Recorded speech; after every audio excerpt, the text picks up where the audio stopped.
Camera చూపించారు.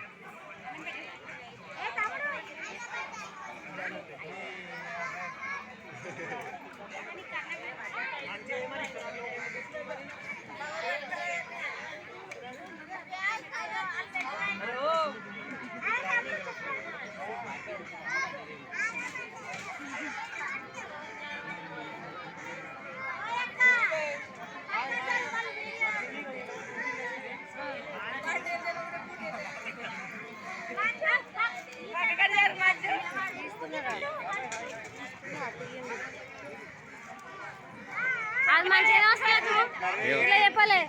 Hi friends, మేము దావత్ చేసాము, అందరు తిండికి వచ్చారు. మీరు ఏమైనా తినే వాళ్ళు ఉంటే తినండి ఫ్రెండ్స్ అని చెప్తున్నా. అయిపోయి సబ్స్క్రైబ్ చేసుకోమని చెప్పవా? సబ్స్క్రైబ్. ఇగో వీళ్ళంతా ఇగో ఈ మంది అంటున్నారు చూడండి. నువ్వు చెప్పు సబ్స్క్రైబ్ చేసుకోమని.